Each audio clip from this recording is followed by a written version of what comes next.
Finalmente chegou o grande dia. O dia da gente arrastar o nome do Hirohito na lama. Se liga aí então.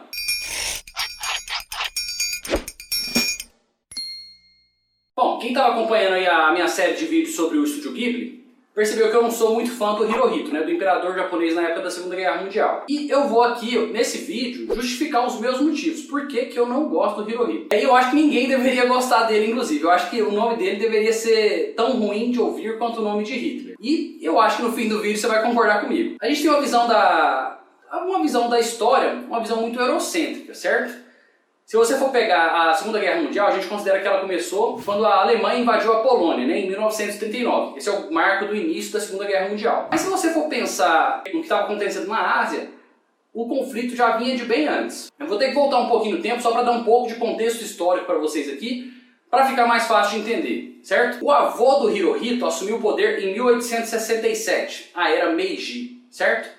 O imperador Meiji começou a modernizar e a militarizar o Japão. No final do século XIX, vamos deixar no final do século XIX, teve a primeira guerra sino-japonesa. É a primeira guerra entre Japão e China, certo? O Japão invade a Coreia e depois invade a China. E dá um pau na China, bate em todo mundo. Vence essa guerra, conquista alguns territórios. Esses territórios conquistados vai perder esses territórios depois da revolta dos Boxers, com os acordos com a Inglaterra, enfim. Ele não persiste com esses territórios. Mas tem essa primeira guerra sino-japonesa, isso é importante a gente saber. Então o Japão perdeu esses territórios, mas o avô, né, o imperador Meiji, conseguiu manter parte da Coreia em um acordo de 1910. E a política que ele teve na Coreia foi uma política horrível, foi uma política de supressão da cultura nacional coreana.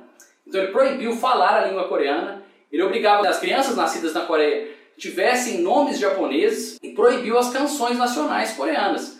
Então o Japão já começou essa política ruim em 1910, quando ele assumiu o controle da Coreia. O território que ele tinha conquistado na China acabou sendo perdido assim, por um jogo político entre Inglaterra, Japão e Rússia. E depois a gente entra nessa história aí. Não vai dar para falar sobre tudo isso num vídeo só. Então o Japão já estava com um governo na Coreia, certo? Um governo totalmente submisso ao governo japonês, que inclusive mandava trabalhadores para campos de trabalho forçado, enfim. Era um governo horrível, o governo do Japão na Coreia. Um governo horrível para os coreanos, né, claro. Enfim, em 1912 o avô do Hirohito morre e o pai dele, né, assume o império, assume a coroa. Enquanto isso, na China, você tinha um império também, e o último imperador chinês chama Puyi. Se você quiser saber um pouco mais sobre a história do último imperador chinês, você vai ver um filme do Bertolucci, que chama O Último Imperador. Puyi tinha 2 anos em 1908, quando ele assume a coroa com 2 anos. Mas ninguém assume a coroa com 2 anos. Na verdade, ele era só um fantoche ali, né? Uma criança que colocaram ali como nome de imperador. E o Império Chinês, depois dessa derrota para o Japão, e depois dessa revolta dos Boxers, que acaba tirando esse território japonês conquistado, por causa de um acordo com a Inglaterra, perdeu muito do poder político. Em 1912, o Império cai, e a China se torna um caos, com diversos grupos guerrilheiros brigando entre si, sem um governo central forte. Então a China estava um caos, estava atrasada, era um país agrário, com um exército totalmente desorganizado, cheio de caudilhos, que a gente fala, que eram esses grupos guerrilheiros que guerreavam entre si. Então essa era mais ou menos a situação que estava na Ásia. Em 1921, o Hirohito assume o poder de regente, certo? O pai dele ainda era vivo. Em 1926 o pai dele morre, ele assume a coroa. Mas seja bem que essa política de militarização e de conquista já vem acontecendo no Japão há algum tempo. Então não foi do nada que ele pensou, vou invadir a China, que é o que ele fez em 1931. Em 1931 você tem a invasão do Japão na Manchúria, que é uma região do nordeste ali da China. Essa região sempre foi uma região muito famosa. Inclusive o Puyi, né, o imperador chinês, ele é originário dessa região, porque a dinastia que deu origem ao Império Chinês veio originalmente da Manchúria e acabou conquistando todo o território. E essa informação vai ser importante no futuro. Então beleza, o Japão vem, invade a China em 1931 de novo e massacra civil, massacra o exército chinês. A China não consegue sequer deter o avanço japonês. A guerra dura mais ou menos 6 meses. O Japão começa a invadir a China em setembro de 1931, em fevereiro de 1932 já tem um acordo que o Japão conseguiu controlar a Manchúria. E eles fazem um governo na Manchúria totalmente submisso ao governo japonês. E quem que eles escolhem como governador fantoche?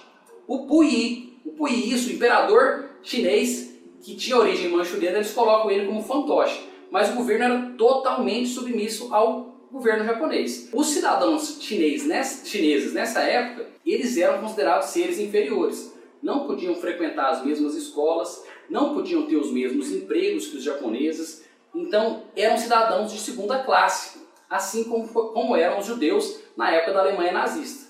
Isso já dá uma amostra de que o Hirohito era um filho da puta, certo? Em 1931, conseguiu conquistar, em 1932 estabeleceu esse governo fantoche, esse governo de Manchukuo. Aí o Japão começou a transferir boa parte da produção de alimento para a China.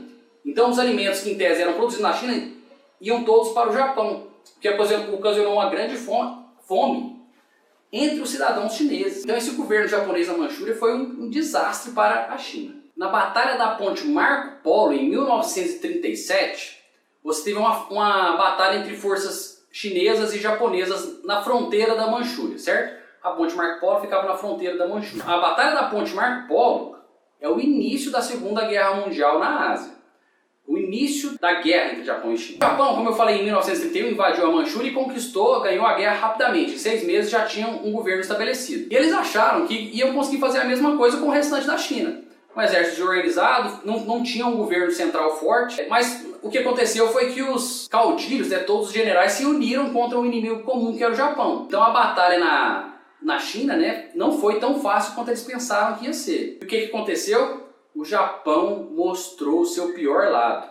O Japão mostrou a sua mais incrível crueldade. Para você ter ideia, em 1937, você teve um massacre de Nanquim, onde morreram mais ou menos 300 mil pessoas. Para a gente colocar esse número em perspectiva, em Hiroshima morreram em torno entre 100 e 150 mil pessoas na bomba de Hiroshima, certo? Em Nagasaki morreram entre 60 e 80 mil pessoas. Então se você somar as duas bombas, não dá o número de mortos desse massacre de Nanquim, em 1937. Os soldados japoneses eram extremamente cruéis, não tinham nenhum perdão com civis, não tinham nenhum perdão com mulheres ou com crianças. Eles inclusive tinham a prática de estuprar mulheres rotineiramente. Surgiu o termo no Japão, Yanpu, mulher de conforto. Então os japoneses pegavam crianças, inclusive crianças que nem tinham menstruado ainda, mulheres, levavam para uns bordéis, para essas zonas de conforto e estupravam essas mulheres ali, enquanto eles estavam massacrando a população chinesa. Se a gente colocar esses números em perspectiva, no Holocausto morreram em torno de 6 milhões de judeus, certo? Na Segunda Guerra entre Japão e China, morreram mais ou menos 20 milhões de civis. Tá, você pode pensar, mas no Holocausto não morreram só judeus, morreram ciganos, morreram civis soviéticos, morreram homossexuais, morreram um monte de gente. Tá ok. Se você fosse mais todo esse número de mortes, dá em torno de 20 milhões, mais ou menos o número de mortes da Segunda Guerra Sino-Japonesa. Obviamente esses números são todos estimados, porque você não tem um censo do número de mortes. Mas se você for pegar desde a primeira invasão, em 1931, quando o Japão invadiu a primeira Manchúria, você tem um número de mortes muito maior, você tem quase que mais 20 milhões de mortos civis. Então o exército imperial japonês era extremamente cruel. E o Hirohito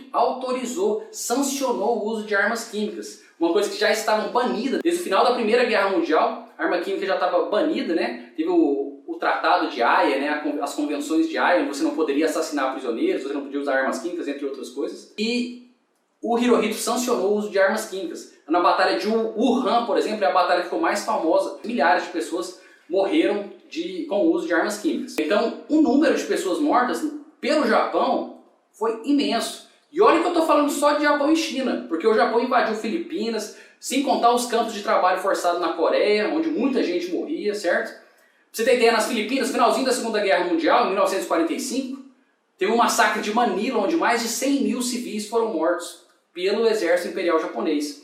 Então o exército imperial japonês é asqueroso, certo? É asqueroso. Tudo isso era sancionado pelo Hirohito. Os Estados Unidos vendem como se o Japão tivesse feito uma rendição incondicional. Mas na verdade o que aconteceu é que o Japão ele aceitou os termos do Tratado de Potsdam e uma das condições fundamentais que o Hirohito impôs era que ele permaneceria no poder, tanto que ele permaneceu. O Hirohito governou até 1989. Obviamente houve uma abertura da política, o Japão agora não é uma monarquia absolutista como era antes, agora é uma monarquia parlamentarista, mas o filho do Hirohito, o Akihito, foi imperador depois de 1989, se tornou imperador, e o o Akihito recentemente passou a coroa pro filho dele, pro Naruhito, que é o neto do Hirohito. Então, a família dele ficou protegida, ficou blindada. E muitos dos familiares deles cometeram imensos crimes de guerra. Alguns dos familiares do Hirohito, inclusive, foram acusados de canibalismo, mas como tinha esse acordo com os Estados Unidos de não punir a família do Hirohito, eles não foram punidos, não foram sequer investigados. Canibalismo, agora você falou canibalismo? Sério, canibalismo? Comer outras pessoas? Os generais japoneses comiam outros prisioneiros. Um dos casos mais famosos, inclusive foi um dos generais que foi condenado, foi o Yoshio Tachibana. Ele foi condenado por canibalismo.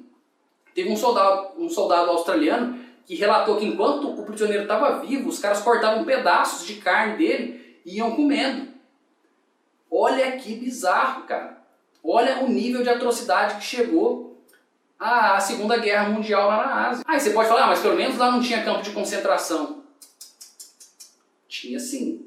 Lá em Manchukuo, no nordeste da China, aquele estado chinês, né, aquele estado chinês submisso ao Império Japonês, né, você teve a unidade 731. Era uma unidade onde eles faziam experimentos com armas biológicas, experimentos com armas químicas em prisioneiros.